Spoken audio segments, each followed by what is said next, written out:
Hey everyone, this is John, and I'm the executive producer of Jonah and the Whale. While we're busy producing season 2, we wanted to give you guys an unreleased bonus episode because we know it's been a while since you've heard from us. But rest assured, we're hard at work creating an amazing second season for you. In the meantime, enjoy this great conversation with celebrity personal trainer and author, Alec Penix. I was down in Mexico at a wedding, celebrating quite hard. I was in a really dark place in my life, and the next morning I was waking up in my hotel room, not just hungover, but also just not happy with who I was becoming. And I heard a voice at that moment in time, and it was from God saying, "It's time to become the man I've called you to be." Lasting Media presents Jonah and the Whale, a unique journey of triumph through tragedy. Hi, it's Josh Skinner. All of us have moments in life that can take us under. Sometimes those moments can feel like we've been swallowed by something so much larger than ourselves. You're about to hear inspiring stories on how our guests turned their darkest moments into their defining moment, which lifted them back up.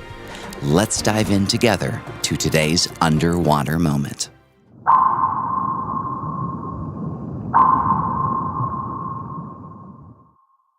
Welcome to Jonah and the Whale. I'm very excited about today's podcast. We have celebrity trainer and author Alec Penix. Welcome to our show. Oh, thanks for having me. It's awesome. Well, I appreciate you being here. I have to tell you, I read your book, the new book, 7 Sundays, and it was really inspiring because it's not just about fitness. It's mental, it's physical, and it's spiritual. Yes. Tell me about it. Yeah, well, it's just like a microcosm of my own life and my own journey of being physical is always a gift that I've received from God, and I used that my entire life. So I came out to LA to be a celebrity trainer. But then I went through a transformation on the spiritual end, and I realized like I had an awakening that was like, oh, to really be happy and to get the most out of life, there is a spiritual element to us, an emotional element, as well as physical. You know, we pay attention to what we can see with our eyes, but we often overlook the inside, which is, in my mind, more important. I mean, it's more important for me because I was always been physically strong, but not so much emotionally and spiritually. Now, what was so interesting, I read some of your interviews going into this, and you said sometimes our limitations are placed upon us with trauma or misfortunes. How did that play a part in your life? Yeah, I mean, when I was younger, my parents got a divorce, and then on top of that, I was diagnosed with a learning disability. So it was very traumatic for me. And then as I went into school, I think that the divorce really affected me. But with the disability, it sort of was one of those things where it placed those limitations on me. I was always trying to, I guess, fit in, and I think that's where sports and working out came into play. But I always felt like there was this asterisk hovering over me. It was like, oh, I was the athletic kid, good looking kid, but I had this thing that was there lingering. And then I just kind of lived with that and grew with that even after I left high school. And I just kept those limitations on me. I was always thinking that, I wasn't smart. I was just this is who I am. I'm just like the athletic guy, so I'm going to stick to training. I'm going to go out to LA and be a trainer. But through this book, I realized that there's a lot more in me. And that those things that those people were saying about me, if it was like special education, or if it's you're not smart or whatever, you just sort of grab onto those limitations and you forget that that's not the reality of who you are. But I love that. Yeah. What is the reality of who we are? What do you think that is? Well, that's where my relationship with God was extremely important. It was the understanding that I'm created by God, and that I have infinite ability and knowledge and power within me. I just have to tap into that, and that our brain is actually misinterpreted a lot in society, in our culture, whereas we think the brain is this spiritual element, but it's actually very, very much part of your body. It's the mind that is separate, and that's where we get the purity and the consciousness that I feel is connected to God, and understanding that there is more to me, and that I just need to recondition the way I think about myself in order to start tapping into my full potential. How would somebody who is still on their spiritual journey learn from your book and maybe your experience? Well, I always tell people that when they read my book, that even if you aren't a Christian or if you're not Jewish or you don't, I mean, maybe if you don't even believe in God, which is fine, you can replace God's name with whoever's name you wanted to replace it with. And I think there's a lot of great skills and resources in my book that you can apply to your life to really get more out of yourself. It's because it's really about becoming the best version of yourself ultimately.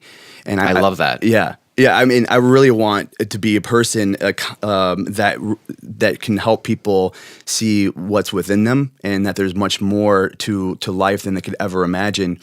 And it goes back to those limitations, those global beliefs that we just live with and attach to ourselves to, and that we don't break out of that box and see what's out there. I love that, because sometimes that box can suffocate us, you know? Yeah. In this journey before writing this book and finding your relationship with God, you know, the show's called Jonah and the Whale because sometimes life is bigger than us and takes us under. Was there a moment in your life that kind of defined this journey for you, that kind of took you under, that released your strength?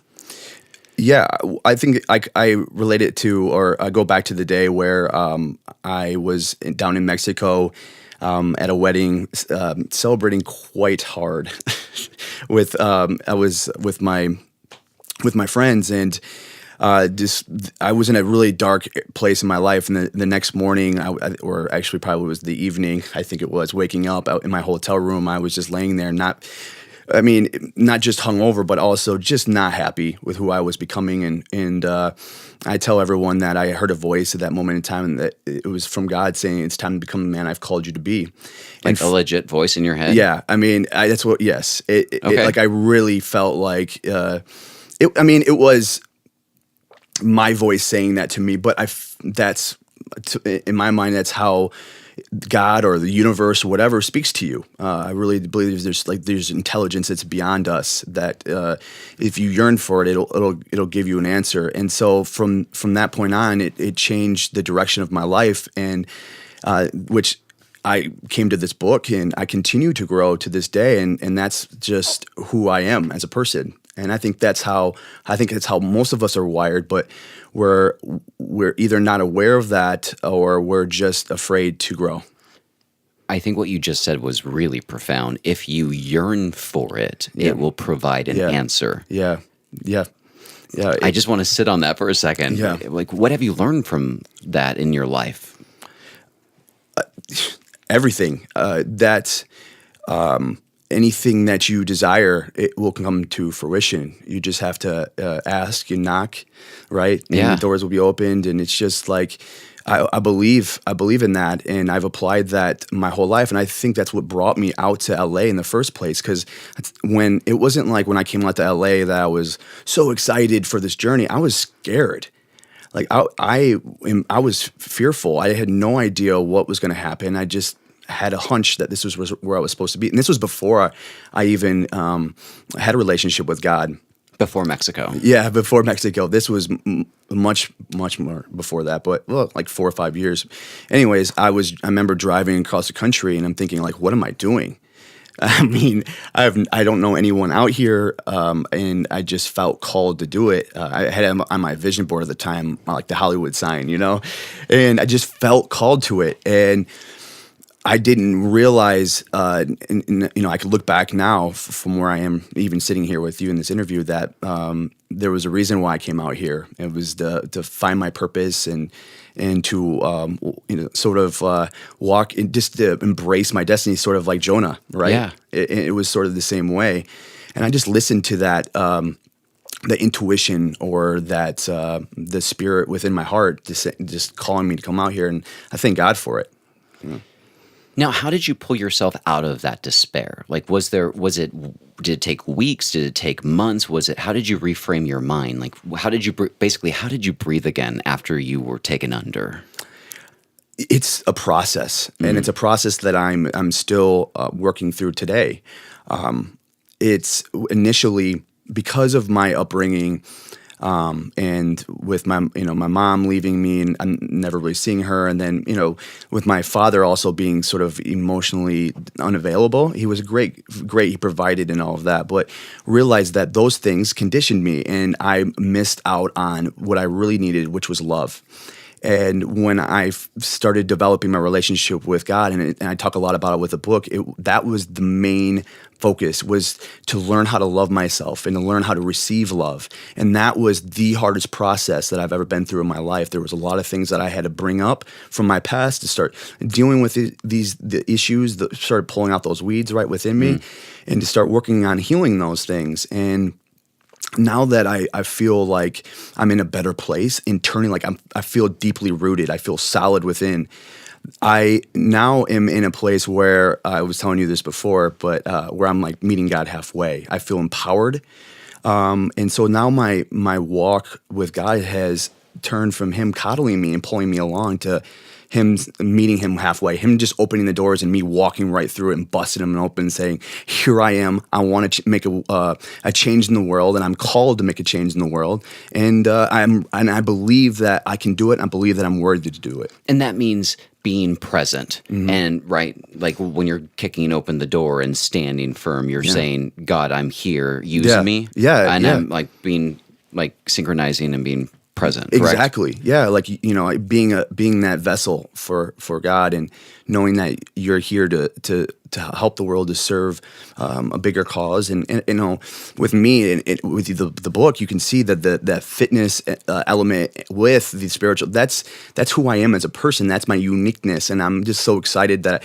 I'm able to put that into a book to help people. And when I say that, because not to impress you, but to impress upon you that we all have our individuality, and it's just about embracing that and finding what that is for you, and just running with it. What I liked about your book is that you make reference a few times about setting your intention, realistic intention. What is your intention for losing weight? What is your intention for your spiritual growth? How can one make their own intention and learn to love themselves? Because I know we can't talk about that for 8 hours right now, but what you're saying, and I'm taking from you, I just wanted to apply it as well. So do you have like one little tip in terms of loving yourself and setting that intention to follow through? It's awareness first. Ooh. Yeah, it's knowing that you may have an issue receiving love, and I did. And once I was aware, then awareness is the first part to making any type of change in your life.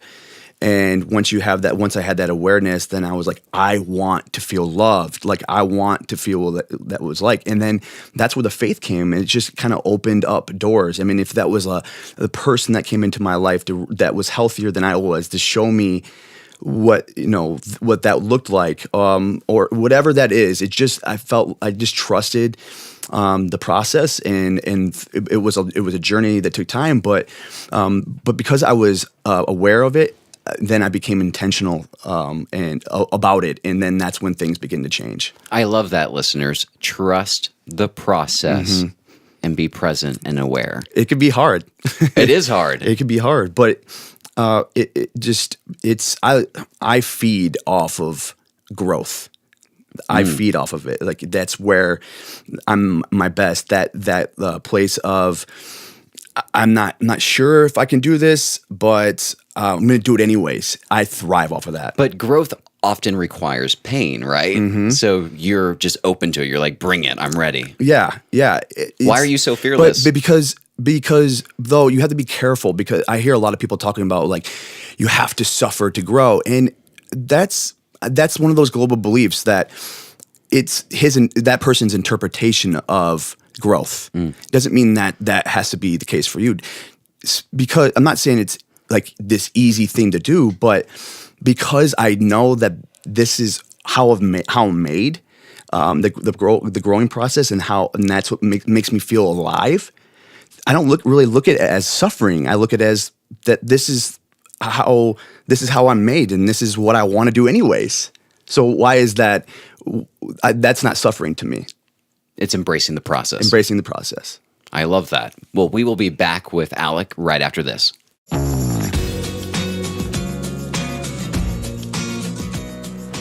Today's show is brought to you by Audible. Audible is offering Jonah and the Whale listeners a free audiobook with a 30-day trial membership. Just go to audibletrial.com/Jonah and browse the unmatched selection of audio programs, download a title for free, and start listening. It's that easy. To download your free audiobook today, go to audibletrial.com/Jonah. Again, that's audibletrial.com/Jonah for your free audiobook.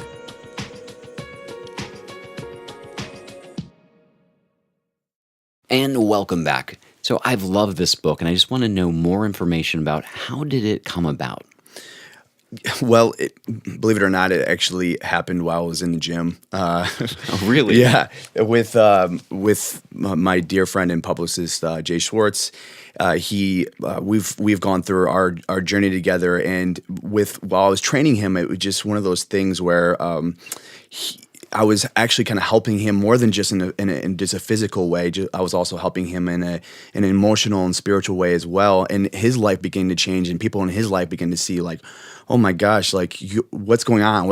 How is this happening? And so he came to me and asked me if I would want to write a book, and I was like, yeah, of course. If I can get Jay to change, and we've gone through this process, then I can do anything, right? And then there was this other part where I had this fear where I was like, we talked about earlier about how I didn't feel I was worthy or capable of doing it, but here I am now. I'm doing this and having this interview with you, and I say that to tell people that if I can do this, and anything is possible. Do you love helping people? I know that's a very basic question, but some people feel like, oh, it's my calling, and then other people say that this is everything to me. Yeah, that's definitely how I found my purpose, was because of all the pain that I've gone through in my life, of my upbringing. Instead of using that as being a victim, I utilize that to help people so they don't have to go through the pain, suffering that I've gone through.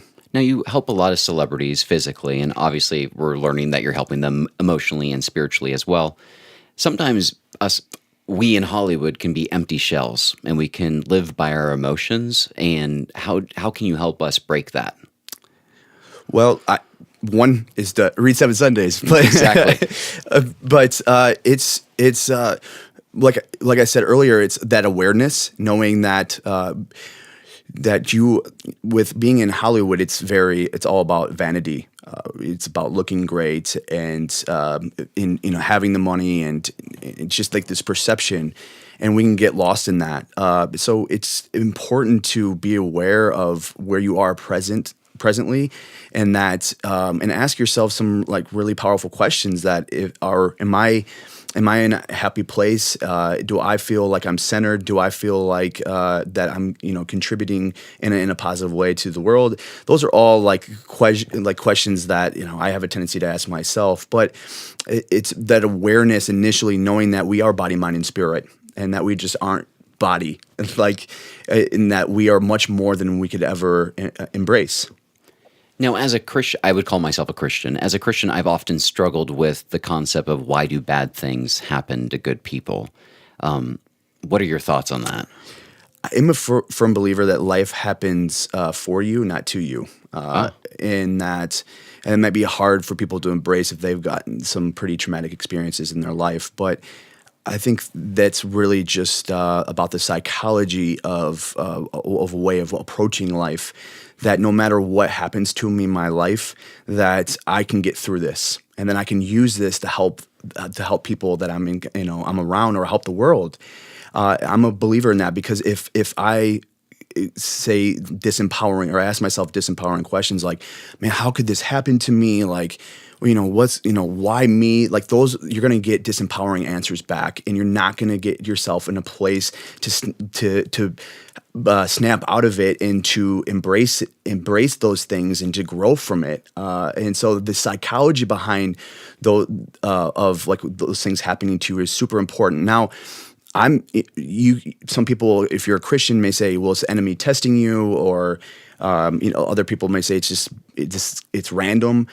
that is beyond knowledge that I have no idea why those things happen to us. But I know that if we have the right psychology to approach it, then that's the key. That's the answer to getting through those moments. Okay, so let's apply it right now for our listeners. Instead of me asking, why me? What's the question that I can ask instead? Or how about a statement? Yeah. How can I grow from this? How can I grow from this? What's I like the that. lesson that this moment is teaching me? What can I be grateful for in my life right now?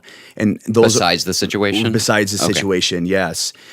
So we're becoming less focused on the issue and then we're focusing into the solution, into how we can into changing the direction and the trajectory of our life. It's true because we can't often change the situation, but we can be adaptable for us because sometimes the only thing that can change is me. Exactly. Yeah, and my Exactly. thought and my perception of what's happening. Yeah, but at the end of the day, the only thing that you are in control of is the way you think. Is it not?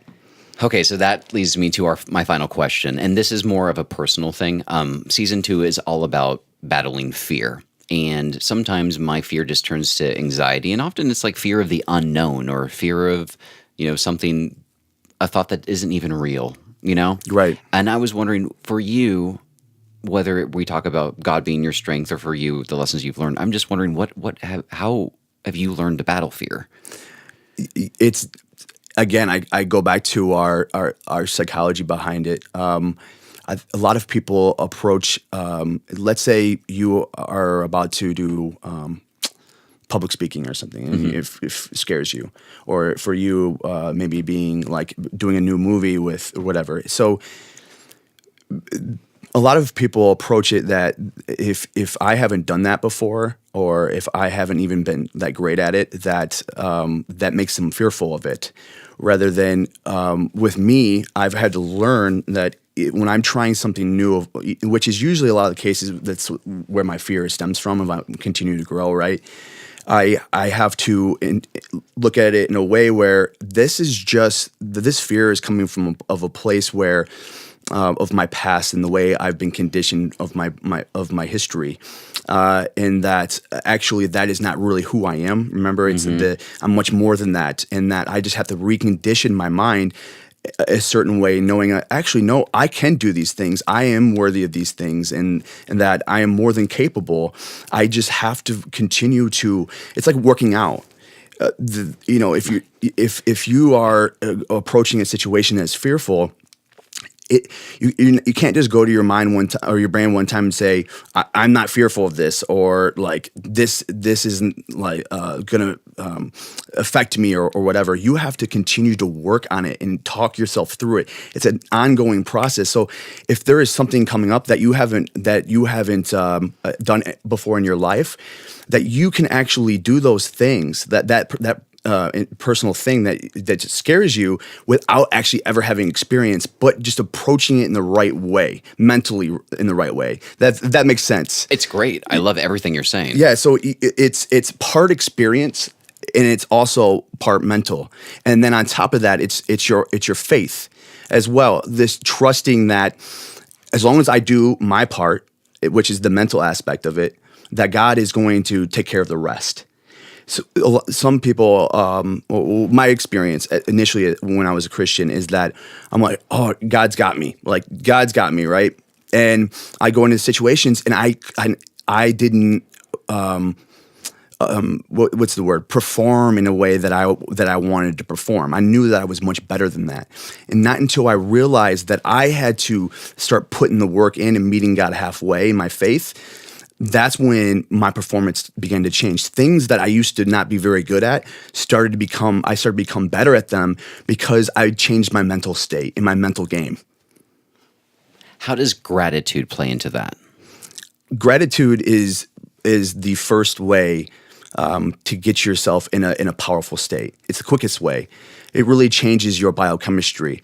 So if you're in a fearful state, there's a certain way that your body responds chemically.